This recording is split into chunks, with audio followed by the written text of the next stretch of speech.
It's an industry in constant renewal. And what goes up often comes down. This week, Down to Earth explores a solution to the colossal amounts of building waste. Deconstruct rather than demolish.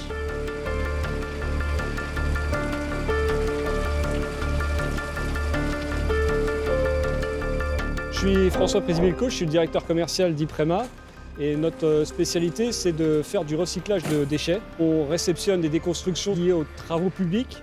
Au global, on recycle à peu près 1 million de tonnes de matériaux par an sur l'ensemble des sites. Le béton, c'est une activité qui est bien recyclée actuellement et qui, dans l'absolu, est recyclable à l'infini en fait. Une fois que ce matériau a été trié et concassé, on en fait donc des granulats recyclés. Et ça va être utilisé en travaux publics, en sous-couche de route. Le granulat est la deuxième ressource la plus utilisée après l'eau par habitant. Donc on est sur des enjeux qui sont importants et qui sont un peu méconnus du grand public. Il y a une trentaine d'années, en fait, l'ensemble de ces déchets n'étaient pas recyclés déjà. Et donc ça partait en décharge. Je pense que maintenant on a pris conscience qu'il y avait un intérêt et une obligation, je dirais même, de recycler les déchets. Il faut maintenant que ce type d'installation rentre vraiment dans la normalité, je dirais, d'industries comme les autres.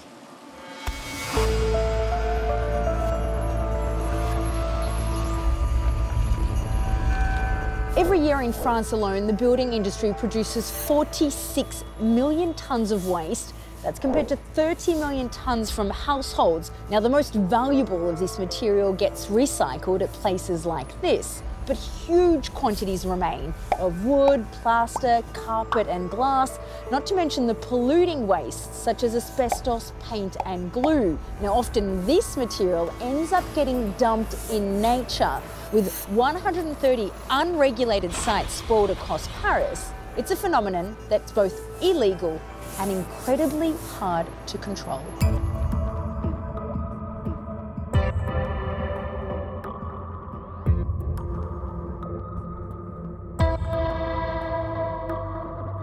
Je suis Anthony Effroy, je suis le président de l'association de protection d'environnement RSNE.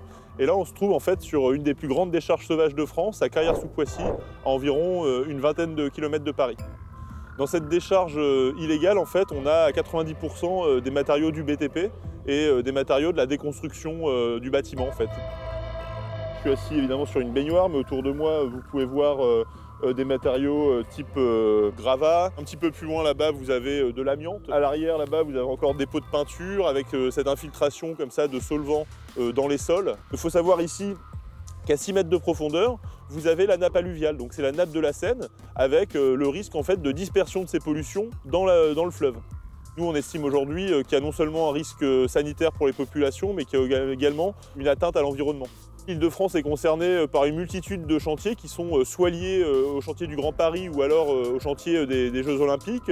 Et donc ça crée une quantité de déchets et les déchetteries qui existent aujourd'hui sont insuffisamment calibrées pour absorber tous ces déchets du BTP. Et cette situation, elle est liée au fait qu'on n'ait pas de déchetterie en nombre suffisant et surtout de déchetterie adaptée aux professionnels du bâtiment. On les connaît, les producteurs de déchets, on en a identifié plus d'une quarantaine. Les informations ont été transmises aux services de police.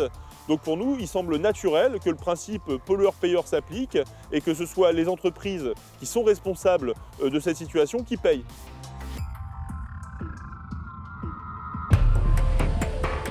So who should pay for this waste? Well, the government's in favour of a tax on new building materials, with that money used to improve the recycling industry. The byproduct is that it also encourages the reuse of old materials, treating waste not as a problem to be solved, but a resource to be exploited.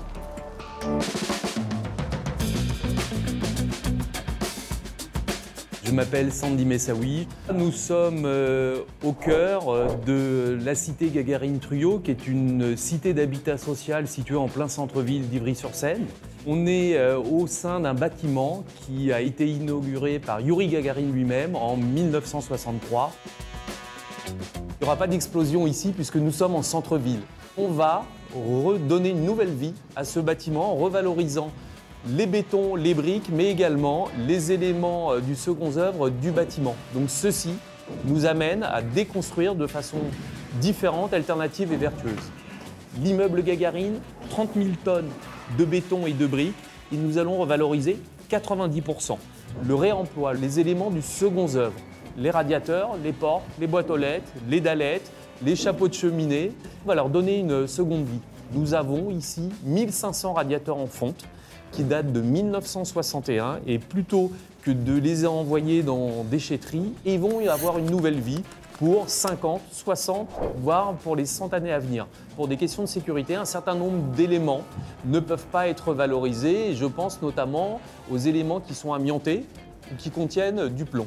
Le déchet devient une ressource et il devient générateur de valeur.